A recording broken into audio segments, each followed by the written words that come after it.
And we're live. Another transfer show, another daily transfer show with your host Benji. Um, luckily today I'm joined by two very special guests. I'm joined by Mr. Ali. How you doing, bro? I'm good, brother. You alright? Oh, if you sign someone, I'll be all right. But also joined by Mr. Kojo himself as well. How you feeling, bro? Um, I'm good, man. It's been a long day, but it's time for football talking it, so I'm always here for that still.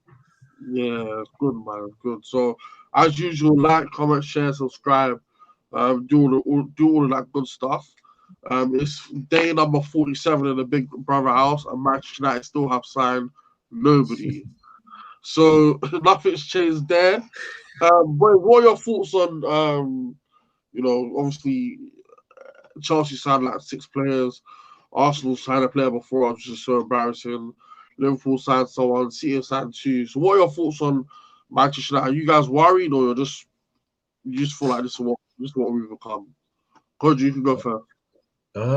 Worried, yeah, because you've somehow managed to finish third, just above Chelsea, but you can see the different levels of intent. They're not afraid to splash the money. Obviously, of course, they didn't have to spend money last year because they couldn't.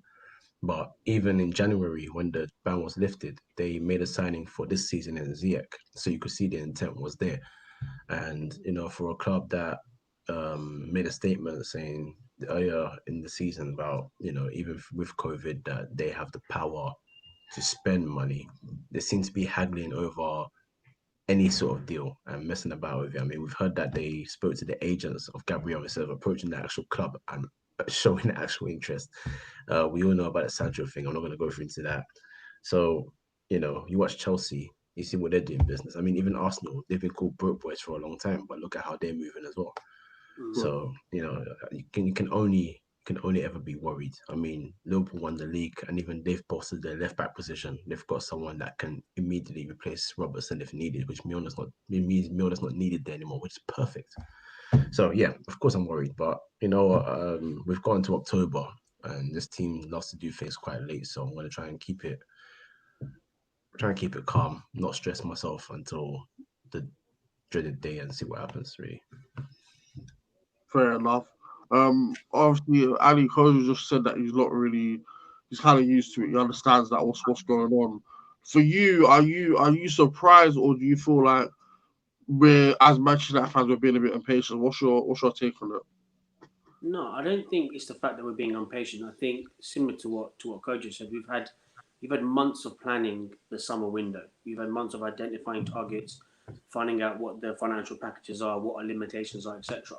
And then to come to sort of crunch time where you see all your rivals going out and actually improving themselves, and we're just sitting there struggling to sort of tie up one deal, let alone, like I said, Chelsea moving mad right now. They're going around sort of targeting multiple deals and having those talks, etc. But for me, I'm the opposite to Kojo. I'm quite concerned. It's the fact that we were promised a sort of a clear out, which obviously, but then if you want to compete with the big boys and you want to challenge for the title and the Champions League, you need to invest. Like I said, Chelsea have just pumped out what 90 million on a 21-year-old. They're looking at longevity of the deal. They're thinking that 90 million spread over say eight to 10 years, it pays off. And then I'm not going to mention the sort of Sancho saga. But that's just, Yeah, five. I mean, it's a concern on my side really. I completely agree. So, Coach, you just said that obviously with the Kai Havertz deal, obviously it's gonna be over. Like even if it's over 5 years, Yeah. that's 20 million a season for someone like that. If he gets you 10 goals, 10 assists, just every season, that's still good enough numbers. Do you feel like I hate to break it to you, but I feel like the way it's going, we're gonna end up with a sense about partnership with Smalling, Jones, um, Maguire, and Lindelof in and around it. Do you feel like the board are looking at the Manchester United post COVID, thinking that the squad is good enough, or do you feel like we're just penny bitching once again? Kojo. Oh, it's me. Sorry, my bad. I thought you said the money. Sorry. Yeah, Um, I don't even know how to answer the question. Honestly, it's just right now I can't help but look at the Chelsea deal with Havertz over and over because what you said there. is kind of hit the nail on the head. You know, when you invest, if every big deal is going to be installment based, you know, I think our Maguire deal last season was for the first time I heard a deal way over like 60 plus being paid outright 80, just slap bang on the table. And that for me is unusual. And that for me is bad planning because, you know, at the end of the day, if they're trying to force your hand in that and the first case, you weren't even convinced enough to pay that upfront in the first place. So, you know, if you really wanted him, you really thought he was worth 80 million outright, out flat, you would have dropped that from day one. There wouldn't have been any question. You wouldn't have haggled for so long. So when it comes to these deals, when it comes to the big deals, they're always going to take long. I've always said this. They'll take long. They will take long. They will take time. Especially with Havertz. Havertz has dragged on for a while. People forget that it's not like Chelsea have just gone out there and done their business. So I can understand United taking time over a big deal. But even the medium deals take long with Man United. Even the smaller deals. I mean, Daniel James was £15 million. That was done within a month. But really and truly, for £15 million for a player from Swansea, that is only 15 million should be done within a week. If we're just keeping it real. I mean, you complete deals within a day. We were a club that signed Berbatov on the same day for £30 million, medical, everything. So it can be done. But the club just isn't capable of doing that anymore. New regime since whenever. Yeah, so I know I don't know if it's like a direct answer to your question, but all of it, just regardless, just leads to frustration. That's all it leads to at the end of the day. There's not one glimpse of something. You finish third, and then when you hear that we're going for Sancho, all our minds were thinking, okay, here we go. Here's something serious here. And Solskjaer's identified an area we need to improve that we've all spoken about. But then comes the issue with, will the board do it? Because we all know who's in front in charge of transfers, and it's not the manager. And the last director of football we had was not even listened to. Roberto came here and wasted his time for no reason, and he left. So, yeah, I don't know if it answers your question fully, but it's just fully frustration, man. And I don't know what's next for this team. I think on Martha 98.999% of the fan base. Ali, I'll just come to you. I feel like one of the things I feel like, do you feel like Manchester United, the scouting network is as good as it used to be? Because I feel like the last time I saw two transfers on the same day was when Nani and I think it was Hargreaves signed on the same day, holding up the shirt or whatever outside Carrington. That was like 2008. Do you feel like the scouting network, especially in Europe, because I can't remember the last time we've unearthed a European gem. Do you feel like our scouting network in Europe needs improving as well? Yeah, I mean, obviously we've got probably 50, 60 scouts on the books in general. So if you've got that sort of network, you should be identifying players, but also their sort of contractual terms. I mean, there's a point where, like even the Minamino deal, like that was very off radar. Liverpool knew that he had a very low buyout clause. It's a win-win situation. If he comes through and he costs 7 million, then you've got a gem. If it's the case where he doesn't come through, you've lost 7 million, but he plays for Liverpool, and you probably double that on that sort of side anyway. I think there's just too many times. I mean, you go back to sort of when we signed Vidic and Evra, very unknown. Two players that weren't on anyone's sort of radar came up in January, snapped them up straight away. I can't think of a time where we last sort of picked up a player that no one really had actually heard of or actually known about too much. I think apart from sort of Dan James, really, where there wasn't too much known about him. He was a championship player. Yeah. But then you then hear leaks that he was recommended by Giggs, but it's like he's recommended by an ex-player. Why isn't the scouts that are being paid, they're given a salary to unearth these gems? Why is this not happening? So there's just from top to bottom, the club's just feels defragmented. There's no connection between Ollie and the player. There's a connection between Ollie and the players, but then once you go further up, it just feels as though the only goal for them is, okay, how do we make money? How do we get more money into our pockets? Just to add to that as well, Ed Woodward himself, I can't remember if it might have been like September, October, himself come out with absolute confidence, which annoyed me, and his chest has said that the United scouting hasn't been its best in recent years, talking about the number of scouts going to one chief scout and all this and the other. But then I remember the scout's name now. I've been Googling this for like hours because I knew we were doing talk about something like this today. Vilge Avial, if I say his first name correctly, but Avial is definitely his last name. He said that he recommended so many players, and he keeps on saying no. He recommended Alphonso Davies at 14 years old, and he said he did it like 30 times, and they said no. So this now, for me, that makes me think: is it you've got scouts there that you just don't think are good enough, and that's why the chief scouts keep saying no to the players that they apparently recommend. So you go to former players and ask them about vice versa, or are the scouts actually finding these talents, reporting to the people up above them and saying, look, we found this guy, this guy, this guy. Yeah. And they're not being told to really and truly, the person that should be hearing it the most is the manager. Because if you hire someone, you want someone to fit into for their philosophy of playing, are you feeding that to Solskjaer? Were you feeding that to Mourinho? Were you feeding that to LBG? Or are you just doing what you love to do, power plays? Because if we're being real, ever since these guys came in power, every transfer window has tried to be a power play. All the time. It's all about asserting our dominance and being made. Like you said it, Ali, about Vidic and everyone. Who knew about those guys? Really and truly, in this country, who knew about those guys? Yet they've come and they've become absolute world-class talents for our club, you know, because that's genuine scouting. You know, of course we had some duds, but who doesn't?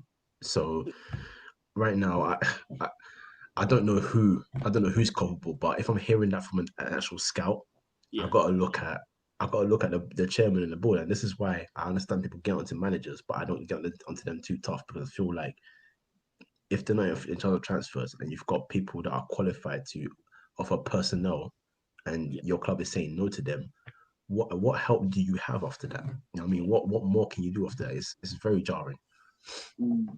I mean, what you said is very true. I feel like one of these days we will have a transfer show, where we will start calling out some names, some of the scouts and some of the and explaining the structure of the club.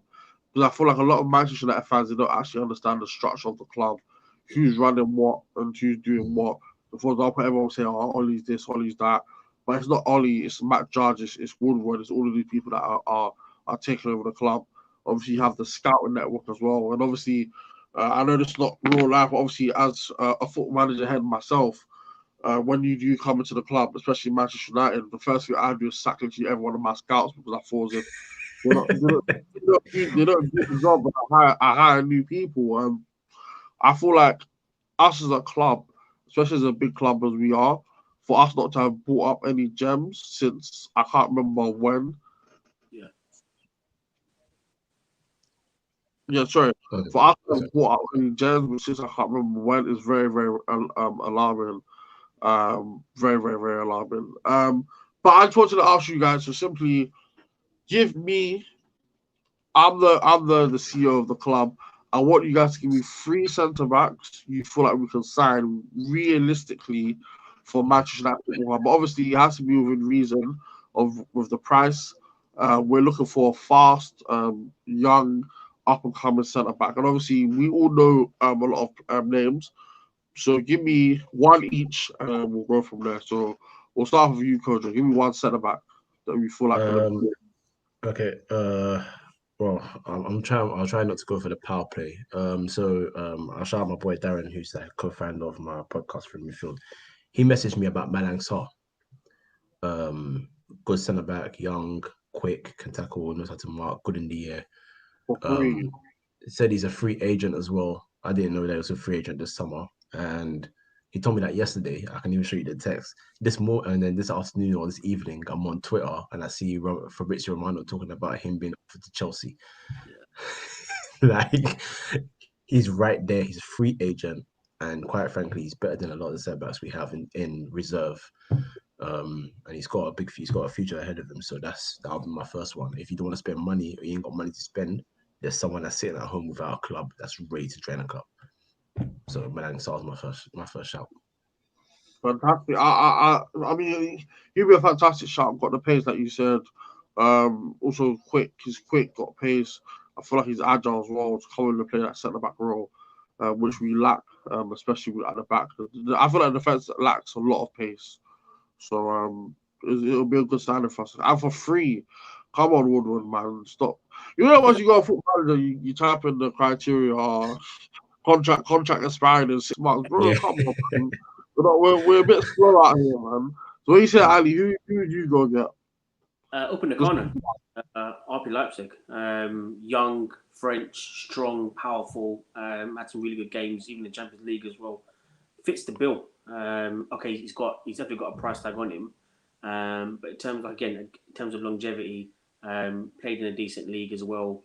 Played for France as well. So for that sort of age group where you're looking to bring in sort of upcoming players and sort of nurture them and sort of elaborate on their talent.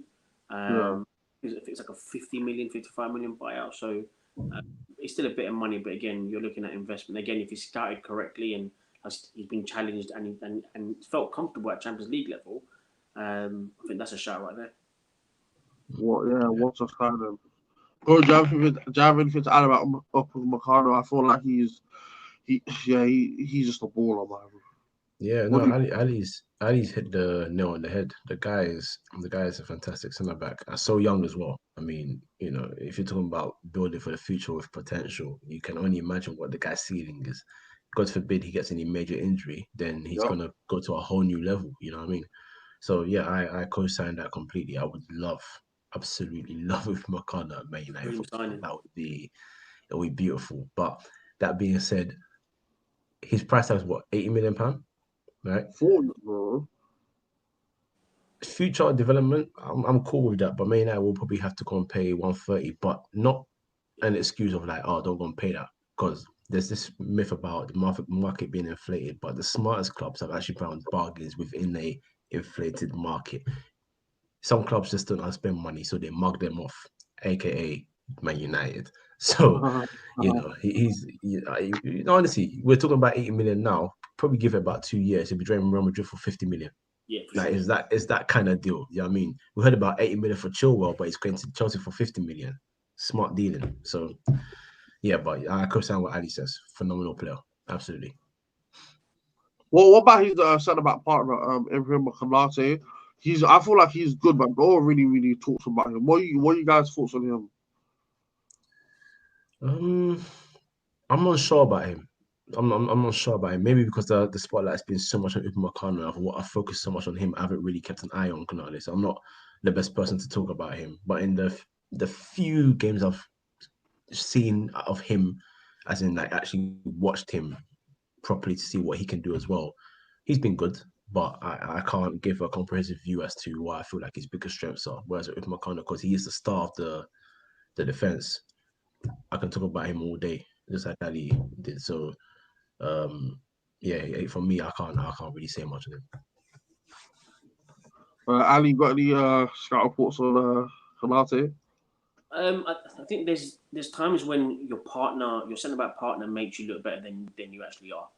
And I think he's been exposed with sort of Harry Maguire. I think he had a great season a couple of years ago. His last year's at Leicester, but you forget the fact that in front of him was N'Golo Kante, who cleaned up everything before he even got to Maguire. So there's times when either your centre back partner or the defensive build in front of you will make you look like a more short defender than you actually are. But again, yeah, I think Upamecano is the shining star in that centre back. So all focus sort of goes to him. And like I said, you take Upamecano out of that team and you bring another centre back in, and you might see those flaws sort of highlighted even more. So I think that's the reason why Upamecano is getting highlighted when the other guy isn't, unfortunately. Fair enough. All right, so give me one more centre back each, and then we'll wrap up the show. So we have to also keep in consideration for what the board wants, or what Ollie wants. A fast, young centre back who can come in and challenge, if not to start for Manchester United. So, Ali, I'll come with you first. Give me another centre back who you thought could come to the club to help us. Probably hasn't got the pace, but Rugani at Juventus. Okay. I feel probably it's tough because there's not many young sort of elaborate centre backs that you can probably sort of chuck in there that actually is available. Obviously, Gabriel we sort of spoke about, but that deal just didn't happen for whatever reason. So I think Rugani at Juventus would probably be a decent shout, but again, it's whether Juventus actually let him go. They've got abundance of centre backs: Bonucci, De Ligt, who's the other guy? The old guy as well. Yeah, so it's tough to sort of outline a dynamic centre back. I mean, I would love to go and get Varane from Real Madrid, but that's just unattainable. It's not going to happen. What obviously foot manager heads again. What about Rob Magnoli from AC Milan? I think he is left-footed, decent centre back. What are you guys' thoughts on him? I'm not sold. I'm not sold on him. I feel like he is still quite young, which is I don't want to get onto him too tough, but I don't think he's developing the way I thought he would in the first couple of Yeah, years. fair enough. So that's why I'm just not sold on him yet. But as it is with some players, sometimes they blossom way after you think they should, and he could just become a terrific sort of solid centre back out of nowhere. So I'll reserve trying to like get onto him too tough. But right now, I just don't think he's, in my opinion anyway, I don't think he's developed as much as I thought he was going to. Right now, I thought he would have got a bigger move because as big of a club AC Milan still are, they're not the same team in terms of achievement on the pitch. So I would have thought at some point he would be moving, but I'm not sold just yet. I still maybe need 2 years before I say whether I think he's done or he deserves something else. So fair enough. Just to round off, Kojo, give me one player, and then we'll be done for the transfers. The two that come to my mind are Milan Skriniar from Inter Milan. I feel like when Inter Milan concede a lot of goals, it comes down they've reset a lot more, Ali which don't says look a lot. sold on Skriniar. Huh? Ali don't look sold on Skriniar. I know he gets smiled when he said his name. Strong centre back, very Yeah, he's strong. He's good in the air. I have some issues though about his concentration at times, but as you know, with me anyway, I complain about centre backs 24/7 because I don't think much of the current bunch right now. And the quick one is Ruben Diaz. Every time I say his name, everyone's like, "Oh, foot manager." No, it's not foot manager. The guy is actually really good. The guy's actually really, really good. And we need to stop looking at the Portuguese league as some sort of like baby league. The guy knows how to defend. And at 22 years old or 23 now, he's a leader. He's actually a leader at the back. And I feel like that's what we need more than anything. And he's very composed. He can speak many languages as well. He's not someone that just speaks one language. He speaks many languages. So I feel like he was fitting beautifully into the defense. You know, I always talk about finding a partner for Lindelof rather than Maguire because even though I know he's captain, I prefer Lindelof to Maguire. But they both play in Portugal. They speak mostly Portuguese. Who else do you need to work perfectly with each other? One plays on the left, one plays on the right. You've actually got a combination there. Both are ball playing. Ruben Diaz is a much better ball player, long distance, short distance. I can go and talk all day about this guy, but the guy is damn good, and people need to keep an eye on him a lot more. It's not about all the time we say a name and it's like, oh yeah, so manager like what, like Freddie Adu. It's not like Freddie Adu. It's not like Freddie Adu. It's far from. The guy has been playing for years now, and he is a linchpin in that Benfica team. And yeah, I couldn't speak any highly of him. So if anyone really was smart, they would take a look at that guy. The only problem is he's very loyal. It's very hard to price him away from Benfica, but every deal can always happen. So that's my shout anyway. Those two, but more Ruben Diaz than Skriniar. So there you have it, guys. Obviously, leave any players in the description. In the comments below. Obviously, I'll try my best to reply to everyone. If you do comment on this video, just keep an eye out on the transfers, guys. I know we have to be a lot of patience. As Ali and Kojo have said, it's going to take a bit of time, but I do feel like we still can get 3 or 4 players over the line. It's just Manchester United at the moment. Unfortunately, we're very slow in our dealings. But yeah, guys, that's another transfer show. Thank you guys for watching and have a good Tuesday. Peace.